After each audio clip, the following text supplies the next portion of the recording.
All right. So there's our Q&A.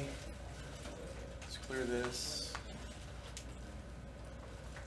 Clear that. Oh, what? Oh. What am I doing? Oh, I know what I did. That confused me. Here we go. Okay, so we have two objectives today.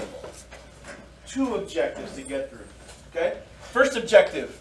If a function has a polynomial in its denominator, its graph has a gap at each zero of the polynomial. That means that there's something missing there.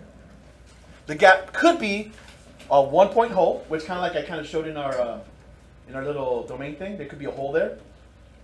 Or it could simply be a vertical asymptote. A vertical asymptote. And I'll show you guys how to figure that out in a little bit, okay?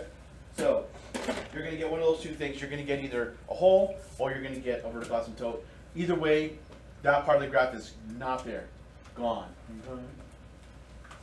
The other thing, you can get a reasonable graph for a rational function by finding all the intercepts. And I'll show you how I kind of do that. Okay? But if you can find all of the intercepts and all the asymptotes, you can get a fairly reasonable graph. Okay? And of course, we're not going to go with reasonable because we have technology, we have decimals, and we have those TI-84s that we can graph it and actually take a look at what the image looks like. Okay? So, those are the ones. Now, let's get to it, a little nitty-gritty here. If you have a rational function and there's something in the denominator, just a little history, let me ask you this. What happens when I divide by 0? If I divide anything by 0, what happens? You break math. Math is broken. It gets broken. And we just say, magic word? Undefined. We cannot divide by 0 because dividing by 0, I mean, even if you think about it, if it's a fraction, and if I told you, hey, you know what? I've got a piece of nothing. Well, how do you get a piece of nothing? How do you get one item of something that was not there? There's nothing there. It's not doable, right? I can give you 1/2, I can give you 1/3, I can give you 1/4, 1/6, 16, whatever, blah, blah, blah, blah, blah, blah, blah. But I can't give you 1 0 of something. Unless you're like Chuck Norris, right? Chuck Norris jokes there? I thought that was, anyways. So, we can't have 0 in the denominator. Point made? If that happens, you broke math. Now that problem is totally undefined. So, however, because we do know that with fractions, sometimes we can kind of fix things. We know that anything over itself is 1, right? Like 3 over 3 is 1. 2 over 2 is 1. 3 over 3 is 1. 4 over 4 is 1. Pi over pi is 1. I over I is 1. X minus 5 over x minus 5 is 1. They're just numbers. We have completed a whole. Now, in this example, I want to show you, I know you guys can't probably see it very well. Of course not. Why do you do this to me, Magic Pen? Now I gotta wait for it to clear up. I think I do it too fast. Let's try that one more time. Magic Pen. Serious? Oh, this is so difficult. I stomped my feet. One more time. There we go. Got to do it with love. So here is one example. Okay? 2 types of discontinuity. One we call removable. There's this removable discontinuity, and then there's going to be a non-removable discontinuity. Let me show you what removable discontinuity looks like. In this problem, I can see that there's a binomial in the bottom, and there's something that's going to break this. Do you see what value of x breaks this problem? Nico, wild guess? Yeah, the x plus 2 will break it if x is a Not a 0, because 0 plus 2 is 2, and that's okay. But if x is a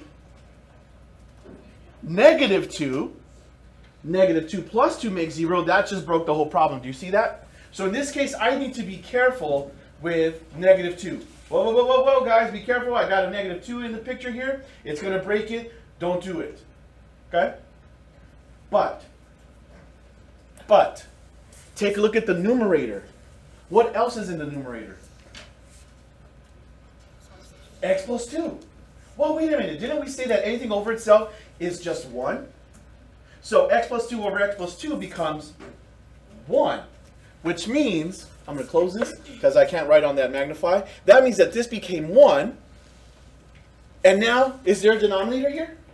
No. Gone. Yay. I fixed it, kind of. That's what's called a removable discontinuity. And now, all I have is this x plus 3. So if I were to graph that up there, I would get a line. Why does it disappear? Because I still have my magic pen. Y equals x plus 3. Does that make sense? However, I cannot forget that there was this problem originally, correct? So when I do graph that, do you guys remember that problem number? What was it? What was that problematic integer that would break this original problem?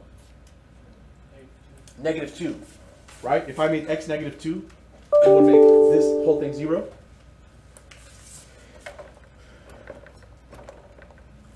So when I do graph this, it's going to be a line, but I want to make sure that at negative 2, I put a hole there. Saying, hey, even with the original problem, there was a problem. Sorry. With the original problem, if I put negative 2 in there, I would get an asymptote. Therefore, you need to put a hole there. Does that make sense? Now, this is just some intro stuff, but I want to kind of talk about it because once we get to it, you'll see it again, and you're like, oh, okay, I remember that. All right? Now, here's the other case. Magic pen. Don't fail me now. Woo! See that one? This says y is equal to x minus 4 over x minus 2. Is there any way that I can, and I'm doing air quotes for the recording, cancel my denominator? Because are we really canceling, guys? Oh, thank God you said no. Yes, we are not. Is this unlimited? So, yeah. So in this case, we have an issue. We can't get rid of that denominator. Therefore, this is a non-removable discontinuity. Make sense? But since 4 is divisible by 2, you can still do that, right? But it's not, because this number up top is x minus 4. I don't know what that number is until I know what x is. I used to do that too. I used to go, oh, 4 divided by 2, that's just x minus 2 at the end. But no, this is, you see how the numerator appears and has parentheses on the other problem? That's because they go together. That means that's one item. That's closure. Up here, I don't really need to put those parentheses for closure because that's a numerator and I've got one denominator. Pick an x, Sean. Pick an x for this problem, whatever it is you want it to be. 4. So, 4 minus 4 is, pick something else. 8. 8 minus 4 is 4. So I have, so I would have, what is it, 4 in the top. And then 4 minus 2 is 2, right? So 4 and 2, well, it kind of works out that they do simplify, but if there were different numbers, I wouldn't be able to divide them. Like if I got a 5 and a 3, for example. Wait, I said 8. Why did you say 4 minus 2? Well, 8 minus 4 is 4.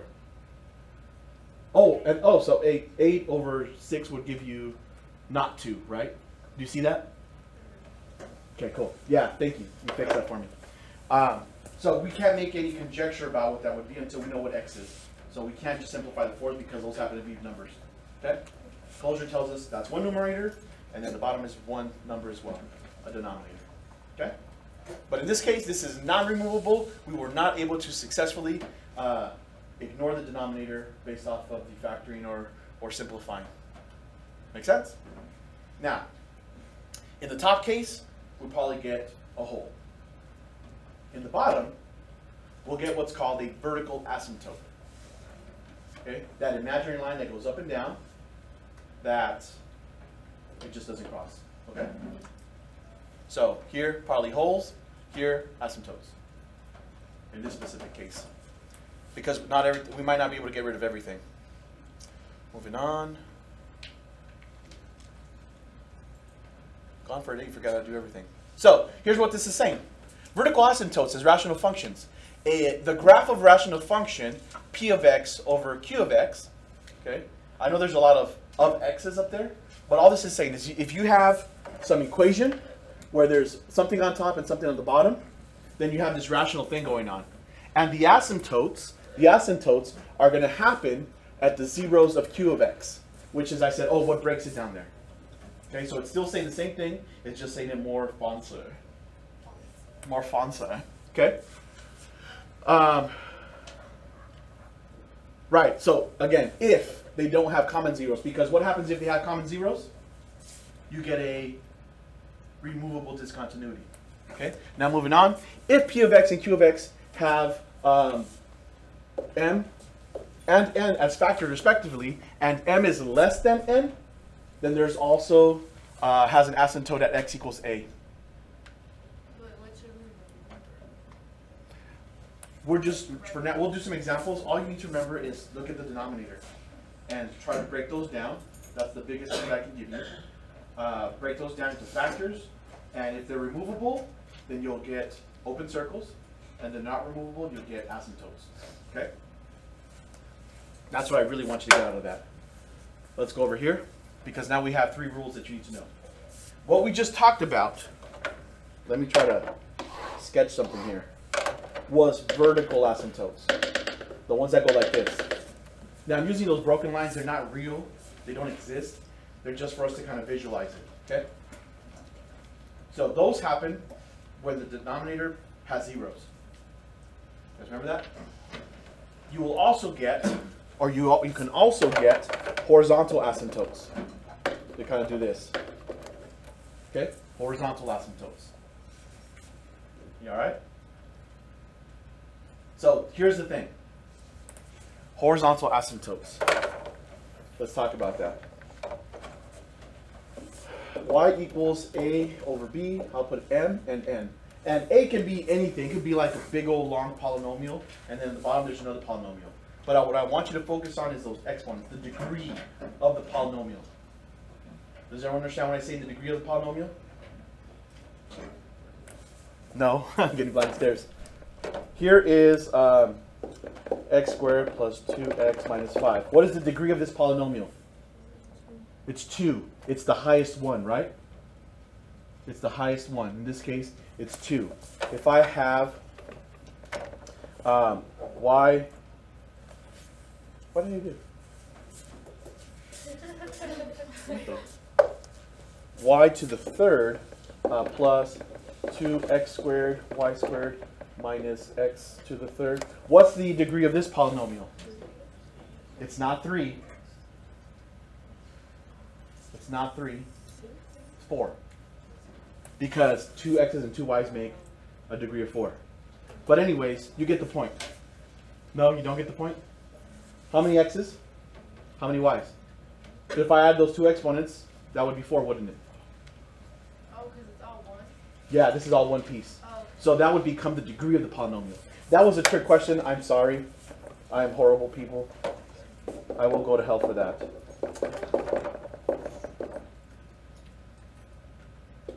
Let's do that. So, degree here is 3, right? Okay, that's what I'm saying. M and n are the degree of that polynomial. Okay? Very important for you to know because we have 3 rules that use that. 3 rules that use that. If the top one is smaller than the bottom one, then your asymptote will be the x-axis. It'll be this equation called y equals 0. Yeah, you want to write that down. If the degree of the numerator is smaller than the degree of the denominator, then you're going to get an asymptote. The x-axis will become an asymptote. Does that make sense? If the degree of the numerator is Smaller, it's right here. If the degree of the numerator is smaller than the degree of the denominator, then you're going to get an asymptote on the x-axis. The x-axis will become the asymptote. The equation to the x-axis is y equals 0. Okay?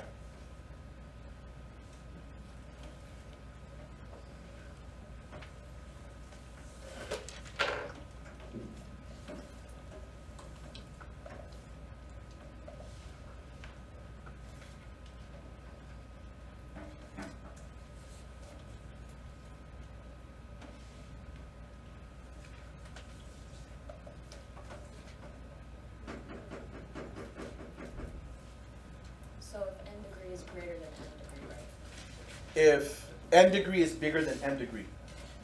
Yes.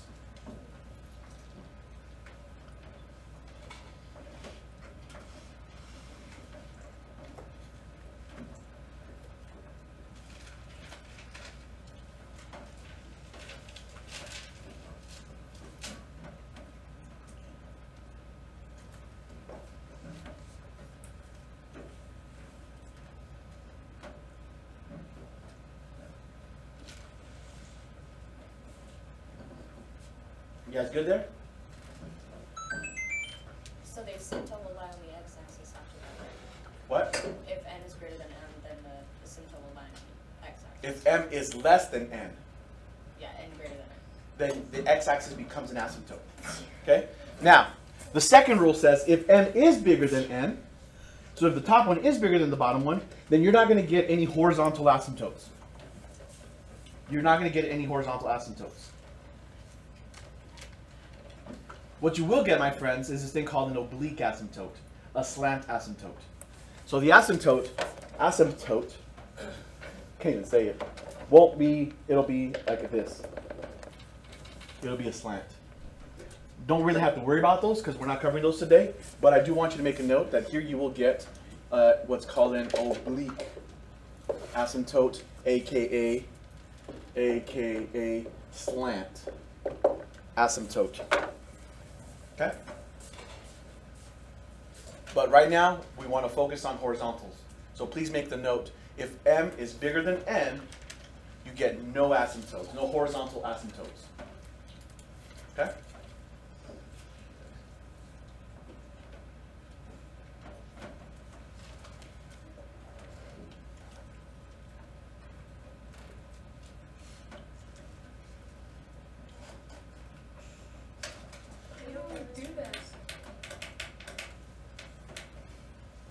Sometimes I get moments where I just sit there and try to work different muscles on my fingers. You ever try to move the little top parts of your finger without moving the rest of it? That's easy. Do one. Like all of them. Do one of them. It's kind of harder. Why can't it? Alright. Now, so anyways, all this stuff was a side note. What you really definitely need to know is that if the top is bigger than the bottom, then you will get no horizontal asymptotes. You will get no horizontal asymptotes. Now, if they are the same degree, then your asymptote will be on the coefficients, the leading coefficients of the numerator and the denominator. The asymptote will be at the coefficient of the leading coefficient for the numerator divided by the leading coefficient of the denominator. So let's say, because some people need more, let's say I had like 3 x squared plus 2. Let's go with 4 instead. And then I've got 2x squared minus 5. See how the degrees are the same? Then that means my asymptote would be at y equals the leading coefficient over the leading coefficient, 4 over 2, which happens to be 2. Okay? And we'll do an example of that as well. Yeah, you want to take these notes. Just to get real quick. So if they're the same, what? If they're the same, your asymptote will be at the quotient of the, at the quotient. Yeah, at the quotient of the leading coefficients.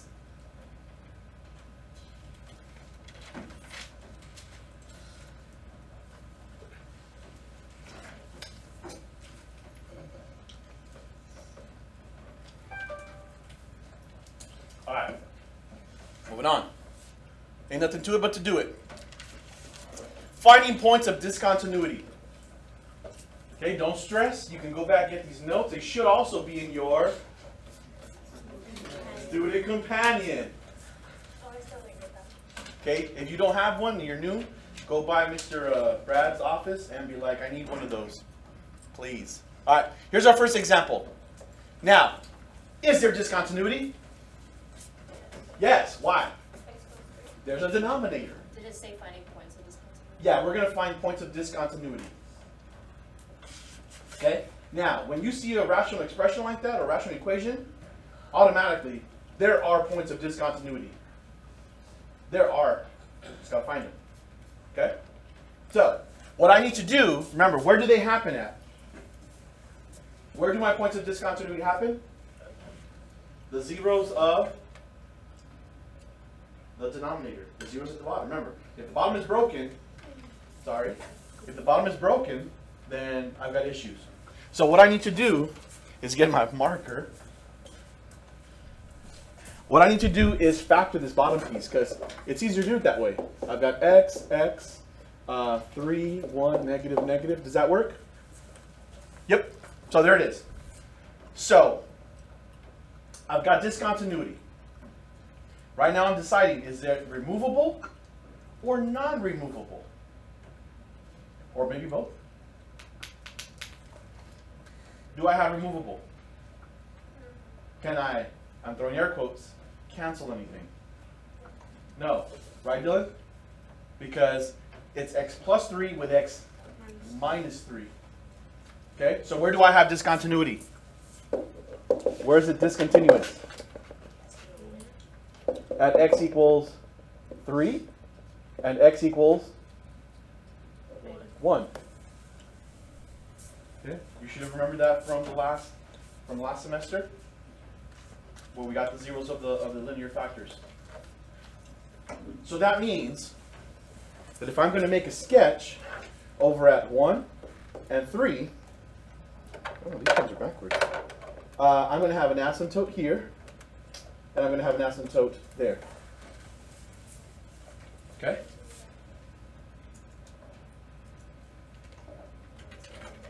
We good with the horizontal, with the vertical asymptotes?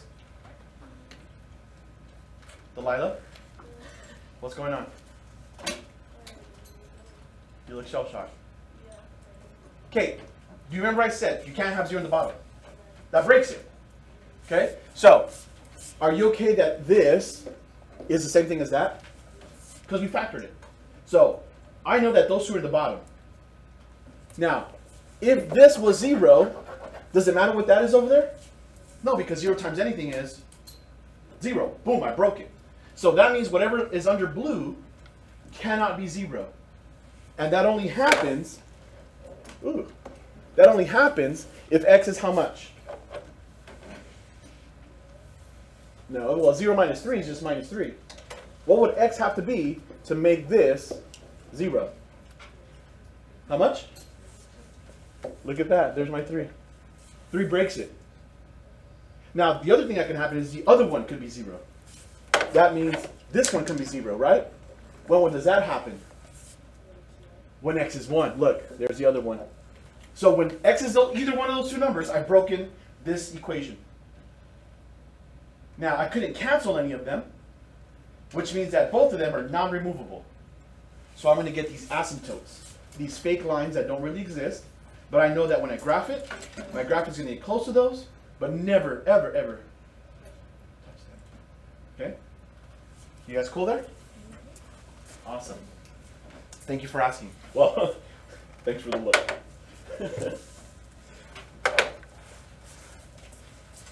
You know what that look was like? I don't know if you ever, I guess maybe not. I don't know. You have little, when a child gets lost and realizes that they lost, their eyes like open like 1,000 times, and they just like scan everything in sight. That's what you look like for a second. I'm lost. Find me, help me. No, really, thank you though. All right. We're cool? Okay, let's go to the next example. Do we have any vertical asymptotes here? No, why not? There's a denominator. This is a special case, huh? You guys already recognize it? I think you guys were pretty quick there. What is there to recognize here? Dylan?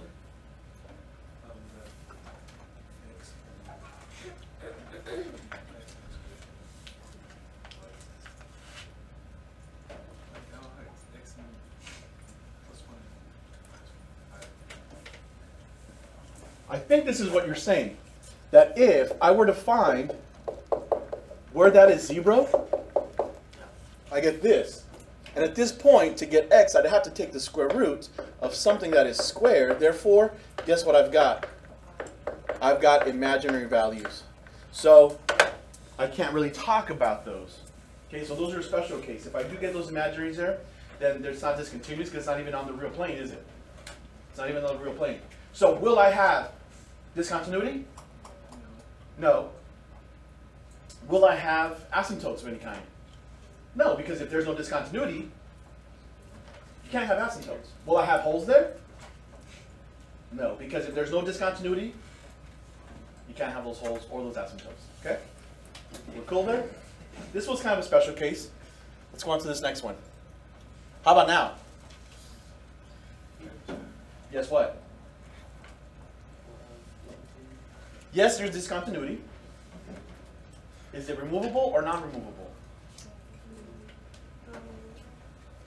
Not sure yet, huh? What do we need to do? What do we need to do if we're going to check if this is removable or not? That got to get factored up there. So x, 4, 1, negative, positive. Oh, I've got this going on. So I've got some discontinuity, but because x minus 4 and x minus 4 make 1, then this discontinuity is removable. And what I will get is this, y equals x plus 1. So will I have a hole or will I have an asymptote? I'll have a hole. And just for you guys that want to, I'll sketch this for you. Y-intercept is 1, and it's going to go up 1 over 1, so it'll do something like this. Now, here's my question to you. Where do I put that hole at? Where does that hole go? Where? Negative 4? At 1? Negative 1. At negative 1? Why negative 1? Because it makes the equation 0. I don't know. Negative 1 minus 4 is a negative 5. I'm okay with that. Oh, I meant the y. At a positive 4. Right? If x becomes a positive 4, then 4 minus 4 is 0. And guess what I did with the denominator back then? It broke, doesn't it? So I need to make sure that I go over here to 1, 2, 3, 4. And then there I put a circle indicating that 4 is problematic for us. Does that make sense? Even though I'm graphing this, that was not the original function. It was the top one. And I still have to follow the rules of the original function always.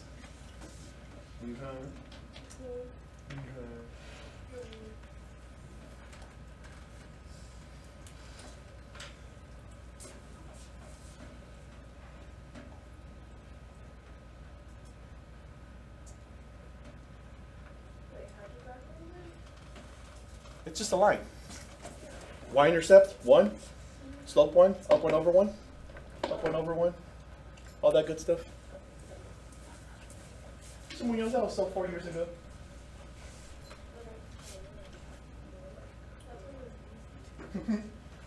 It's funny because when we were working with the standards yesterday, like we had these crazy standards we were trying to read, and then we were trying to line them to the lower levels. As we got to the lower levels, like, they're doing what? They're multiplying numbers? What? The good old days. 5 plus 2 is what? 5 plus 2. 5, 2. 1, 2, 3, 4, 5, 6, 7. 7! My girl's going through the counting on method right now. Because they use their fingers, right, to start. So like, all right, so what if you have, 12 plus 5? It's like, well, 12 is more than my 10, so I'm going to go 12, and I'm going to count up 5 more. So 12, 13, 14, 15. I'm like, oh, okay, I didn't know that one. That's a good one. I don't know about that one. But okay, you go, girl. Count up method. Or count on. I'm going to count on. Very nice. All right, cool. Moving on. Okay, finding vertical asymptotes. Vertical asymptotes. Right now we were just finding, whoa, what? I thought we were doing that. Oh, we were doing points of discontinuity. We went a little bit further. We went ahead and found those, didn't we? Okay, let's do that some more. Let's do that some more. Thank you. Where's my asymptotes going to be at? Where? 2 and 3. 2 and 3. Math. Do you see why?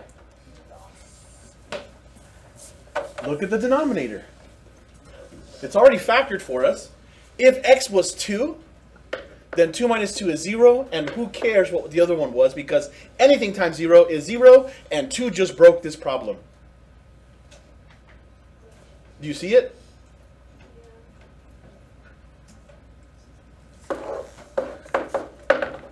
What else breaks the problem? 3. If x was 3, then 3 minus 3 would make this whole thing 0, and 0 times that is just 0. Therefore, 3 would also break this problem. And there's my other vertical asymptote. Now, neither one of them will, I'm throwing air quotes again, cancel out, right? Therefore, both of these are non-removable. Okay? Questions there? I want to go back. No, let's not go back yet. Where's my asymptotes? 1 and negative 1. 1 and Negative 3. Math. Anybody got questions on that one? Show me a thumbs up, thumbs down. Is it because the negative 2 Yeah, because what would make this whole quantity 0 down here? Do I care about the top? Do I care about the top right now? No, the top doesn't give me discontinuity. It's the bottom one. So what would make this piece 0? Well, if x was 1, because 1 minus 1 is 0. I don't want that. What would make this 0? If x was a negative 3. And there's my asymptotes. And I know they're asymptotes because was I able to cancel any one of those out? No. You see that? Now, if, let's say I was able to cancel 1 out, then I would have 1 removable discontinuity and 1 non-removable discontinuity. Ah, yeah. All right, cool. So, finding horizontal asymptotes. I want to go back to the very beginning. Because here we found these asymptotes, right? They were at 3 and they were at 1. You guys good? Okay. Now I gave you 3 rules for horizontal asymptotes. I gave you 3 rules. Where the leading coefficient, sorry, the degree of the top was smaller, if it was bigger, and if they were the same. Okay? So now, I'm going to clear this. Go away. Clear this ink here. We know already that this gave us an asymptote at, I believe it was 1 and at 3, right? Yeah. The ones we're looking for now are the ones that go across. So like this kind of thing. So, what is the degree of the top?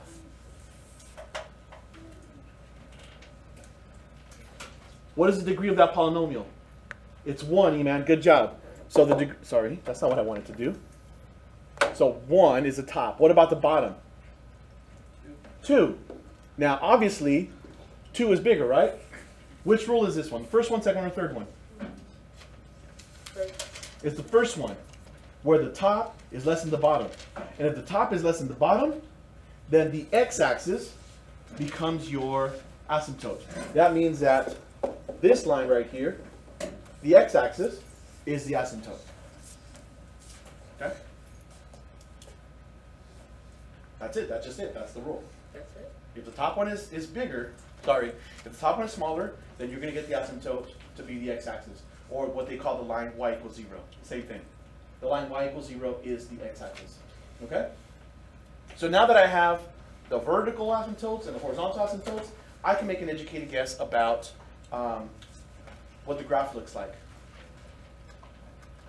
Okay, and I'll tell you why. You guys remember what these were? This was x minus 3 and x minus 1? Okay. What you would need, for starters, is to find the y-intercept. How do I find the y-intercept? Make x 0. How? You make x 0. So, that's 0. 0 plus 3 is 3. That's 0, which means negative 3, minus 1 becomes a 3, right? What's 3 over 3? 1. So what's my y-intercept? 1. So I go here, and I go there. So if I have a point right there, and I have an asymptote right under that and one right above it, that means that my graph will do something like this. You see that? And about 95% of the time, because this one kind of went up right here, jumping over the asymptote will come the other way. And another 95% of the time, it might do this. It might go up and then come back down, and then you'll get this bit go on right there, like that. Okay? So that's a pretty decent sketch just with asymptotes, isn't it?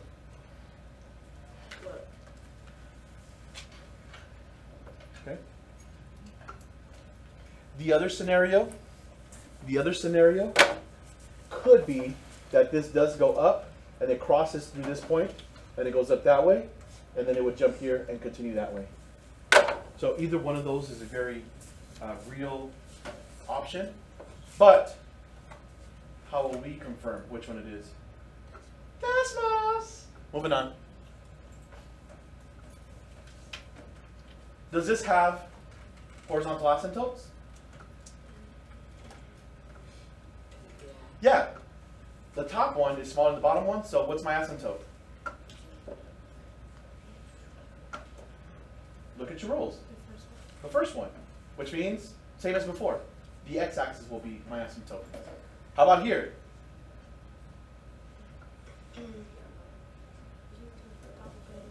The top one is bigger than this bottom one, isn't it?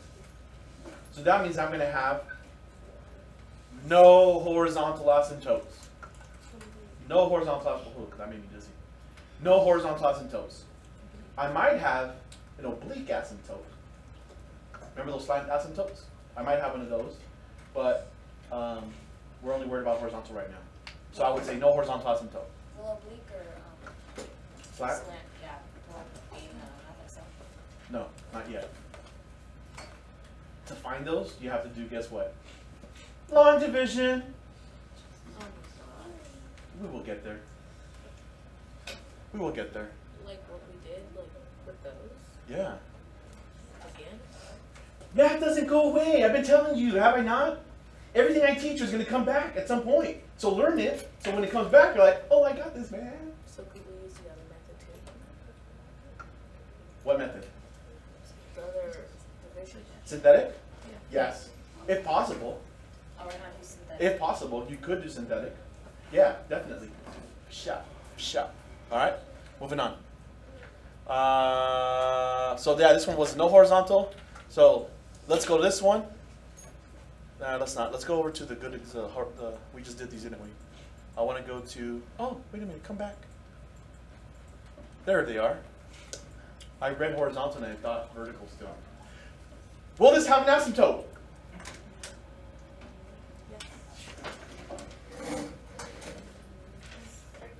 It will.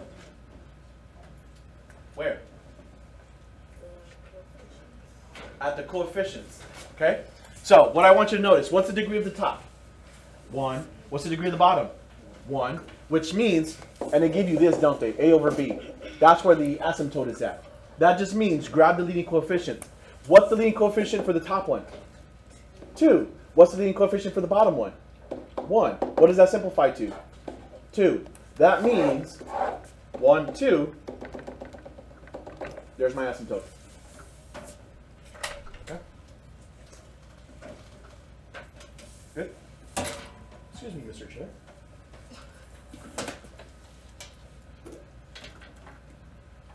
Good.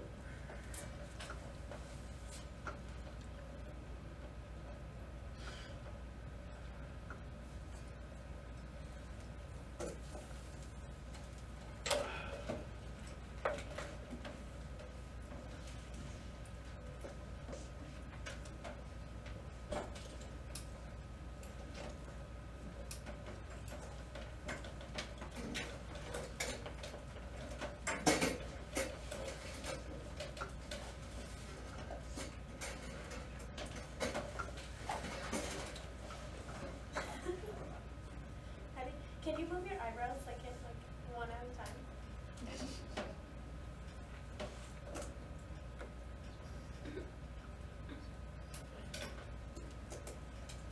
Next one. Do I have a horizontal asymptote here? Where? X what? The x-axis. Or y equals 0. Okay? That's because the numerator, the degree of the numerator is less than the degree of the denominator. Okay? Make sense?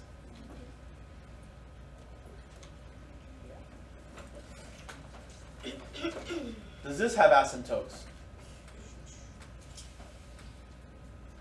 Sorry, I should say, does this have horizontal asymptotes? No, because the top is bigger. What might I have? I might have those oblique, those slant asymptotes. Okay? Guess what, guys? We're done. Thank you.